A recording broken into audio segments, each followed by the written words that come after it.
नमस्कार प्रिय विद्यार्थियों। लास्ट क्लास में हमने spectral intensity of the spectral lines की स्टडी करी है। नेक्स्ट क्लास में हम आपको बता देते हैं किस प्रकार से क्या है फोर्स कांस्टेंट। इस वीडियो में हम दो टॉपिक क्लियर करेंगे। होगा फोर्स कांस्टेंट, बल नियतांक। क्या कहा जाता है इसे? बल नियतांक कहा जाता है, बल नियतांक। और इसके डिटरमाइनेशन और इसका निर्धारण किस प्रकार से किया जाता है। एक फॉर्मूला है, आप लोगों ने देखा है, वो फॉर्मूला हुक्स लॉ के थ्रू है। फोर्स कांस्टेंट और इसका डिटरमाइनेशन इस प्रकार से किया जाता है, इसके बारे में स्टडी करेंगे। और दूसरा टॉपिक चलेगा आइसोटॉप इफेक्ट, इसी से रिलेटेड है आइसोटॉप इफेक्ट, इसके बारे में स्टडी की जाएगी। अणुओं के अवरक्त स्पेक्ट्रम की सहायता से क्या किया जाता है? बंधों के बल नियतांक का परिकलन किया जा सकता है। ध्यान रखना, किससे? अणुओं के अवरक्त स्पेक्ट्रम से, यानी कि आईआर स्पेक्ट्रम की सहायता से क्या किया जाता है? आईआर स्पेक्ट्रम की सहायता से जो बंध होते हैं उनके बल नियतांक का परिकलन किया जाता है। बंधों के बल नियतांक का परिकलन किया जाता है। बंधों के बल नियतांक का परिकलन किया जाता है। बंधों के बल नियतांक का परिकलन किया जाता है, परिकलन किया जाता है।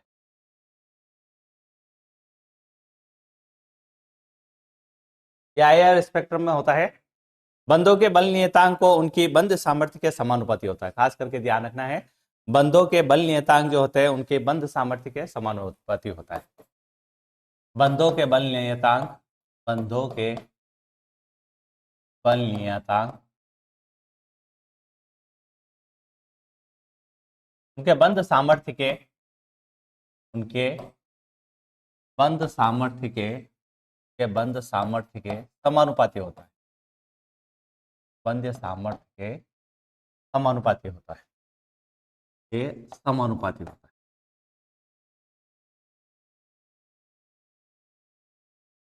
समानुपाती होता है। इस प्रकार से ये है, क्या होता है? बंधों के बल नियतांक जो होते हैं उनके बंध सामर्थ्य के समानुपाती होता है। बंध सामर्थ्य जो होता है वो होता है बॉन्ड स्ट्रेंथ। ध्यान रखना, बॉन्ड स्ट्रेंथ कहा जाता है। ये बॉन्ड स्ट्रेंथ होती है, बॉन्ड स्ट्रेंथ के समानुपाती होता है। खास करके आपको ध्यान रखना है, बंधों के बल नियतांक जो होता है उनकी बंध सामर्थ्य के समानुपाती होता है। इससे पता चलता है कि बंध की जो स्ट्रेंथ है, यानी कि बॉन्ड जो स्ट्रेंथ है वो क्या है? बंध ऊर्जा से संबंधित होती है। इस प्रकार से इसके बारे में पता चलता है। देखिए, आपने पहले पढ़ा है हुक्स लॉ, हुक्स लॉ के बारे में पढ़ा है। वो हुक्स लॉ ही यहाँ पर रिप्रेजेंट करके आपको इसके बारे में बताना है, खास करके ध्यान रखना है। देखिए क्या होता है, द्विपरमाणु अणु जो होता है उनके सरल आवर्ती दोलक को, जिसका दोलक का प्रत्यानयन बल जो होता है एफ जो होता है वो क्या होता है? हुक नियम के अनुसार। देखिए यहाँ लिख देता हूं, हुक नियम के अनुसार, हुक नियम के अनुसार, according to Hooke law, Hooke नियम के अनुसार क्या होता है? अकॉर्डिंग टू हुक लॉ क्या होता है? आप जानते हो F is proportional to minus X. ध्यान रखना, क्या है? F is proportional to minus X होता है। ध्यान रखना, तो एफ बराबर क्या हो जाएगा आपके पास? माइनस के एक्स हो जाएगा। ध्यान रखना, क्या हो जाता है? माइनस के एक्स। ये पहले बता चुके हैं किस प्रकार से इसके बारे में होता है। हुक लॉ पहले पढ़ चुके हैं, हुक लॉ के बारे में ही है ये, ज्यादा कोई ऐसा विशेष है नहीं। ये है एफ जो है वो है प्रत्यानयन बल। ध्यान रखना, एफ क्या है?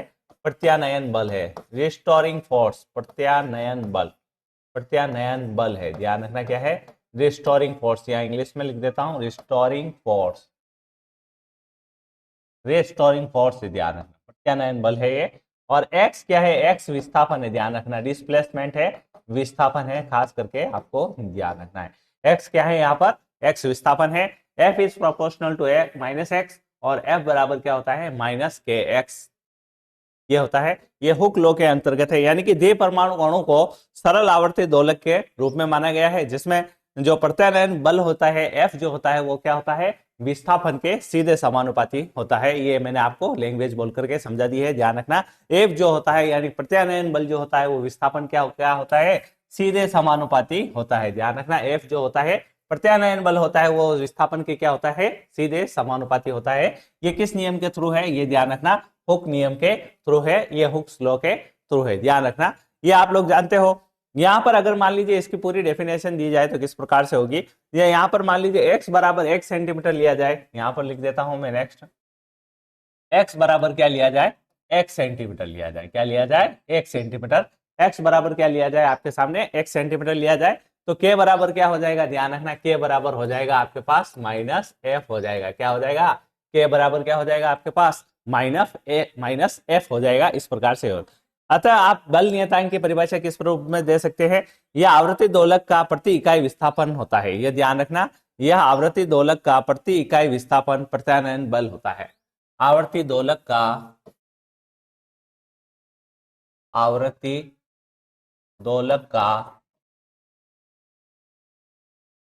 प्रति इकाई विस्थापन, प्रति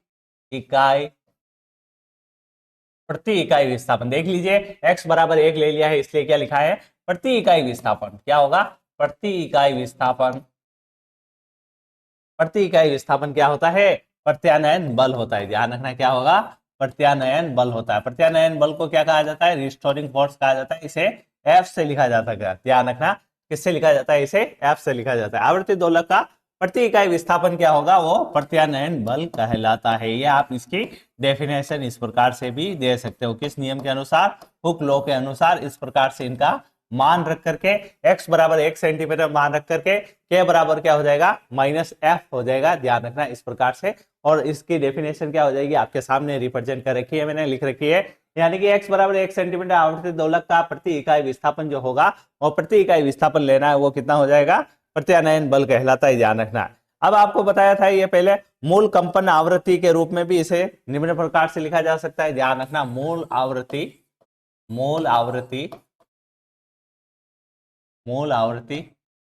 कंपन के रूप में इसे इस प्रकार से लिखा जा सकता है। ध्यान रखना, किसके रूप में, मूल आवृत्ति कंपन के रूप में इसे इस प्रकार से लिखा जा सकता है। इस प्रकार से इसे डिनोटेट किया जा सकता है, और आपको ये पहले भी फॉर्मूला बता चुका है। इस प्रकार से न्यू बार या ओमेगा ई बार बराबर क्या होता है, अंडर रूट क्या होता है, ये है मूल आवृत्ति के बारे में है। ध्यान रखना, under root k by U है, फिर आगे क्या लिखोगे आप, बराबर 1/2πc। क्या लिखोगे, 1/2πc, और फिर क्या लिखोगे, अंडर रूट में k अपॉन म्यू। ये आपको पहले बता चुके हैं किस प्रकार से होता है। ये आपको फॉर्मूला ध्यान रखना है, किसके लिए है, ये तरंग संख्या के लिए है, मूल आवृत्ति कंपन के लिए है, खास करके आपको ये ध्यान रखना है। इस प्रकार से होता है। यहाँ पर म्यू क्या होता है, म्यू आप जानते हो, म्यू को का क्या क्या कहा जाता है, समानित द्रव्यमान कहा जाता है, रिड्यूस्ड मास कहा जाता है। क्या कहा जाता है, रिड्यूस्ड मास कहा जाता है। खास करके ध्यान रखना, इसे समानित द्रव्यमान कहा जाता है, समानित द्रव्यमान कहा जाता है म्यू को।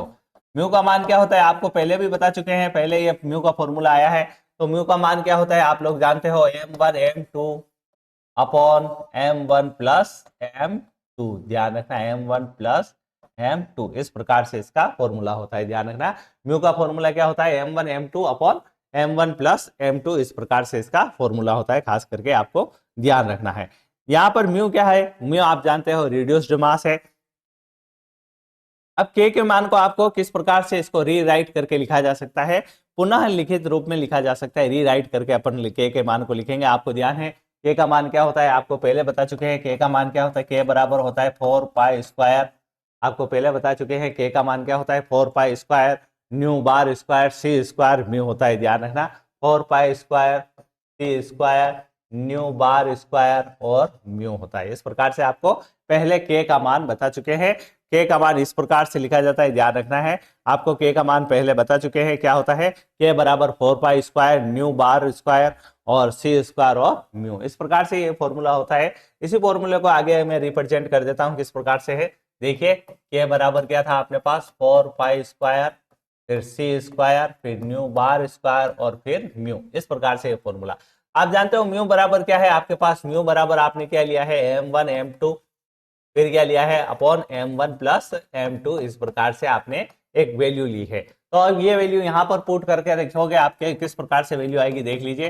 तो ये वैल्यू हो जाएगी आपके पास 4π² c square new bar square, और फिर म्यू की जगह वो मान लिख दोगे आप किस प्रकार से, m1 m2 upon m1 plus m2। इस प्रकार से ये पूरी इक्वेशन हो जाएगी। ये किसकी इक्वेशन है, ये k की इक्वेशन है। इसको आपको खास करके ध्यान रखना है। इस प्रकार से पूरी वैल्यू हो जाती है। यहाँ पर आप जानते हो c क्या होता है, c आप जानते हो प्रकाश का वेग होता है, लाइट की वेलोसिटी होती है, प्रकाश का वेग। ये लिख दिया है मैंने यहाँ पर, प्रकाश का वेग होता है। c जो होता है वो प्रकाश का वेग होता है। m1 m2 जानते हो, m1 और m2 क्या होते हैं, द्रव्यमान होते हैं। m1 व m2 क्या होते हैं, द्रव्यमान होते हैं। ध्यान रखना, मास होता है ये मास होता है, यानी कि द्रव्यमान होते हैं।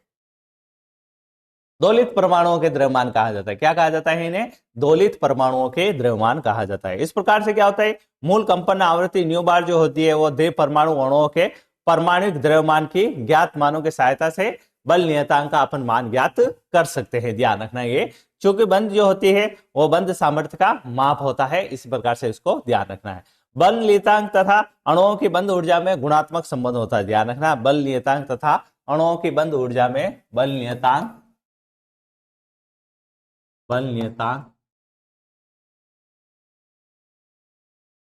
वह अणुओं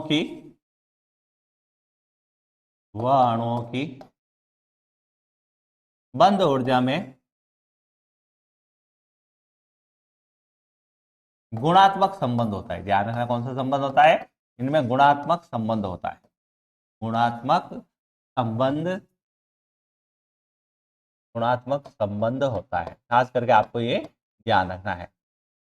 इस प्रकार से ये कुछ एक पॉइंट है जो आपको नोट करने हैं, राइट करने हैं, आपको ध्यान होने चाहिए। अणु में बंध का बल नियतांक जितना अधिक होता है, बंध ऊर्जा का मान उतना ही अधिक होता है। खास करके ध्यान रखना, अणु में क्या होता है, बंध का बल नियतांक जितना अधिक होगा, बंध ऊर्जा का मान उतना ही अधिक होगा। बल नियतांक का मान जितना अधिक होगा, यहां लिख देता हूं, ध्यान रखिए, बल नियतांक का मान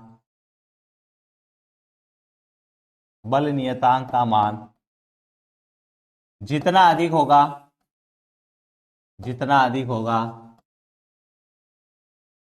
अधिक होगा, ये आपके बंध ऊर्जा चलेगी। बंध ऊर्जा का मान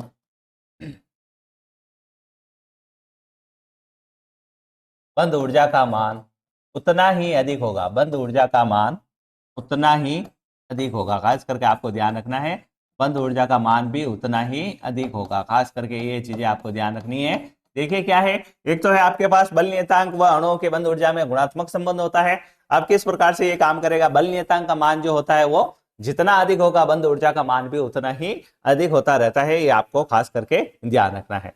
देखिए, अवशोषण आवृत्तियां जो होती है, आपके एक पॉइंट बना रखा है, सारणी बना रखी है, इंडेक्स बना रखी है, उसमें बता रखा है किस प्रकार से CI होता है, किस प्रकार से CBR होता है। इन सब के बीच में क्या होता है, बॉन्ड कार्य करता है। ध्यान रखना, इसमें जो अवरक्त तो इसको अवशोषण प्राप्त होगा, लैम्बडा मैक्सिमम की वैल्यू जो प्राप्त होगी वो बल स्थिरांक के आधार पर होगी, और बल स्थिरांक का मान जैसे जैसे बढ़ेगा, बंध ऊर्जा का मान भी इसी प्रकार से बढ़ता रहेगा। बल नियतांक या स्थिरांक का मान जैसे जैसे बढ़ेगा और आपके पास बंध ऊर्जा का मान भी उतना ही बढ़ता जाएगा। खास करके आपको ध्यान रखना है। इस प्रकार से ये है, ये यहाँ पर ये टॉपिक फिनिश होता है, फोर्स कांस्टेंट। अब आपको नेक्स्ट टॉपिक लेकर के बता देते हैं, समस्थानिक इफेक्ट, यानी कि isotope effect. Yes, next topic चलते हैं, आइसोटॉप इफेक्ट, समस्थानिक प्रभाव, आइसोटॉप इफेक्ट, समस्थानिक प्रभाव। देखिए, समस्थानिकों का प्रभाव किस प्रकार से होता है, ये हर एक पॉइंट में आया है। समस्थानिक का प्रभाव, ध्यान रखना, समस्थानिक का प्रभाव पड़ता है। समस्थानिक के प्रभाव से उनका मान अलग अलग हो जाता है। जैसे समस्थानिक देख लीजिए, जैसे मैंने एक ये अणु लिया है HCl 35, एक HCl 35 होता है और एक HCl 37 होता है। देखिए, इनके परमाणुक द्रव्यमान अलग अलग है। परमाणुक द्रव्यमान अलग अलग होने के कारण इनके क्या होता है, ये समस्थानिक है। इस समस्थानिकों के कारण भी इनके प्रभाव अलग अलग आपको दिखाई देते हैं। खास करके आपको ध्यान रखना है। यदि किसी द्वि परमाणु अणु में क्या लिया जाता है, आपको एक या दो परमाणु को उनके समस्थानिकों से प्रतिस्थापित किया जाता है, तो अणु की कंपन आवृत्तियां भी चेंज हो जाती है। ध्यान रखना, क्या हो जाता है, अणु की कंपन आवृत्तियां भी चेंज हो जाती है। ध्यान रखना, अणु की कंपन आवृत्तियां भी चेंज हो जाती है। अणु की कंपन आवृत्तियां भी परिवर्तित होती है। किसके कारण परिवर्तित होती है, देख लीजिए, आपके सामने मॉलिक्यूल लिया है। कौन सा मॉलिक्यूल लिया है, एक तो HCl लिया है, HCl 35 और HCl 37, ये इसके आइसोटॉप है। ध्यान रखना, इनके समस्थानिक है। अणु की कंपन आवृत्तियां भी क्या हो जाती है, चेंज हो जाती है, यानी कि परिवर्तित हो जाती है, चेंज हो जाती है, परिवर्तित हो जाती है। खास करके आपको ये ध्यान रखना है, क्या किस प्रकार से है, अणु की कंपन आवृत्तियां भी इनके कारण चेंज होता है। खास करके आपको ये ध्यान रखना है। ध्यान रखना है, अगर सामान्य द्रव्यमान म्यू में परिवर्तन होता है तो भी इनका मान बदल जाता है। ध्यान रखना, म्यू का मान बदलेगा तो भी इनका मान बदलेगा। देखिए, म्यू का मान तो डायरेक्ट तो बदलेगा है नहीं, कैसे बदलेगा, इनके इस द्रव्यमान से बदलेगा। M1 और M2 के मान में परिवर्तन होगा। ध्यान रखना किसके मान में परिवर्तन होगा, M2 व M1 व M2 के मान में परिवर्तन होगा, के मान में परिवर्तन। इनके मान में परिवर्तन होने से क्या होगा, यहाँ पर आपकी ये वैल्यू भी चेंज हो जाएगी। ध्यान रखना परिवर्तन होने पर ये वैल्यू चेंज हो जाती है, होने पर इनके मान परिवर्तित हो जाते हैं, इनके मान परिवर्तित हो जाते हैं। कैसे होंगे, देख लीजिए यहाँ 35 है, यहाँ 37 है, तो फिक्स है। इनके द्रव्यमान भी बढ़ गए हैं, इनके मान में परिवर्तन हो जाते हैं। खास करके ध्यान रखना इनके मान में परिवर्तन हो जाते हैं। एक एग्जाम्पल के थ्रू बताता हूं मैं आपको, देखिए कि मान में परिवर्तन हो जाते हैं। एक खास करके आपको लिखना है आइसोटोप इफेक्ट में। आइसोटोप इफेक्ट में इस प्रकार से आपको कुछ स्टेप्स लिखने हैं, ये स्टेप्स इंपॉर्टेंट है। ये म्यू तो आप जानते हो, म्यू क्या होता है, समानित द्रव्यमान होता है। म्यू जानते हो आप, समानित द्रव्यमान होता है, उसका फॉर्मूला लिख सकते हो यहाँ पर वापस M1 M2 upon M1 plus M2, इस प्रकार से इसका फॉर्मूला लिख करके आप भी बता सकते हो। देखिए एक एग्जाम्पल लेकर के बता देता हूँ, जैसे देख लीजिए आपके पास क्या होता है, H2O होता है। यहाँ लिख रहा हूँ मैं एग्जाम्पल, जैसे एग्जाम्पल आपके सामने लिया है, H2O होता है, एक H2O होता है, और दूसरा क्या होता है आपके पास, D2O होता है। क्या होता है, D2O होता है। ध्यान रखना इसमें D और O बॉन्ड जो होता है, और इसमें क्या होता है, और H बॉन्ड होता है। ध्यान रखना इसमें कौन सा होता है, और H बॉन्ड होता है। इस प्रकार से इसमें D और O बॉन्ड होता है, और इसमें O और H बॉन्ड होता है। ये जो होता है 2.8 पर म्यू अवशोषण करता है, 2.8 म्यू पर अवशोषण करता है। ध्यान रखना पर अवशोषण करता है, पर अवशोषण करता है। और इधर जो लिखा है डी और ओ बॉन्ड, यानी कि ओ और डी जो बॉन्ड है वो कितने पर अवशोषण करेगा, देखिए ओ और एच बॉन्ड जो होता है 2.8 पर अवशोषण करता है। लेकिन यहाँ देख लीजिए द्रव्यमान बढ़ गया है। क्या बढ़ गया है, द्रव्यमान बढ़ गया, इसका भार बढ़ गया है। इसका भार बढ़ने से, द्रव्यमान बढ़ने से अब इसका अवशोषण जो होता है कितने पर होगा, इसका अवशोषण और इससे अधिक पर होता है। ध्यान रखना इसका अवशोषण जो होता है वो होता है 3.8 म्यू पर अवशोषण होता है। ध्यान रखना अब अवशोषण कितने पर होगा, 3.8 म्यू पर अवशोषण होता है। लिखा है यहाँ पर 3.8 म्यू पर अवशोषण होता है। खास करके आपको ये ध्यान रखना है। इस प्रकार से ये समस्थानिक प्रभाव है। देखिए इस प्रकार से ये क्या है, समस्थानिक प्रभाव है। आप लोगों को सामने मैंने इसको लिख करके बताया है। ध्यान रखना किस पर यह होता है, OH बॉन्ड जो होता है वो OH बॉन्ड पर जो अवशोषण होगा वो कितना होगा, जैसे H2O में होता है। H2O में आप जानते हो किस प्रकार से बॉन्ड होता है, OH बॉन्ड होता है, 2.8 पर अवशोषण होता है। जबकि D2O लिया गया है, ये एक और दूसरा भारी जल लिया गया है। कौन सा लिया गया है, भारी जल लिया गया है, D2O लिया गया है। तो D और O और D जो बॉन्ड बनेगा इसमें, D2O में O और D जो बॉन्ड बनेगा वो किस पर होगा, 3.8 म्यू पर इसका अवशोषण होगा। खास करके आपको ध्यान रखना है कितने पर अवशोषण होगा, ये 3.8 म्यू पर अवशोषण होगा। खास करके आपको इसके बारे में ध्यान रखना है। इस प्रकार से क्या है, देखिए यह समस्थानिक प्रभाव है, जो स्पेक्ट्रम पर समस्थानिक का प्रभाव पड़ता है। इस प्रकार से ये ध्यान रखना है, आपके अणुओं की कंपन आवृत्ति भी भिन्न भिन्न हो जाएगी। इससे दोनों के समस्थानिक के द्रव्यमान भिन्न भिन्न होने से, ध्यान रखना समस्थानिक के द्रव्यमान भिन्न भिन्न होने से कंपन आवृत्ति भी भिन्न भिन्न हो जाती है। ध्यान रखना समस्थानिक के द्रव्यमान भिन्न भिन्न होने पर, समस्थानिक के द्रव्यमान जो मास लिए है आपने, मास लिए है वो मास, वो M1 वो M2, ध्यान रखना वो क्या है, वो M1 वो M2। समस्थानिक के द्रव्यमान भिन्न भिन्न होने पर, भिन्न भिन्न होने पर, भिन्न भिन्न होने पर उनकी आवृत्ति भी भिन्न भिन्न हो जाती है। ध्यान रखना क्या हो जाती है, उनकी आवृत्ति भी भिन्न भिन्न हो जाती है। ध्यान रखना उनकी आवृत्ति भी भिन्न भिन्न हो जाती है। उनकी आवृत्ति भी अलग अलग हो जाती है। उनकी आवृत्ति भी आपको क्या मिलेगी, अलग अलग प्राप्त होगी, अलग अलग हो जाती है, अलग अलग हो जाती है। इस प्रकार से देखिए यहाँ पर यह समस्थानिक का प्रभाव था। यहाँ पर अपने दो टॉपिक क्लियर होते हैं, फोर्स कांस्टेंट और किस प्रकार से डिटरमिनेशन हुक लॉ की तरह। आप हुक लॉ को आप यूज करके आप कर सकते हो। दूसरा अपने आइसोटोप इफेक्ट था, किस प्रकार से आइसोटोप का इफेक्ट इसके ऊपर पड़ता है, और विभिन्न क्रियात्मक समूहों की क्या कौन कौन सी जो मूल कंपन आवृत्तियां होती है उसके बारे में आपको नेक्स्ट क्लास में स्टडी कराई जाएगी। और फिर मोड्स ऑफ वाइब्रेशन, अलग अलग जो कंपन की विधाएं होती है, जैसे असम्मित व तनन कंपन होता है, और कौन सा होता है, बेंडिंग वाइब्रेशन होता है। इस प्रकार से उनमें ट्विस्टिंग, वेगिंग और रॉकिंग, सीजरिंग, इस प्रकार से जो आपके ये बेंडिंग वाइब्रेशन चलेगा, उसको आपको नेक्स्ट क्लास में पढ़ाया जाएगा। धन्यवाद।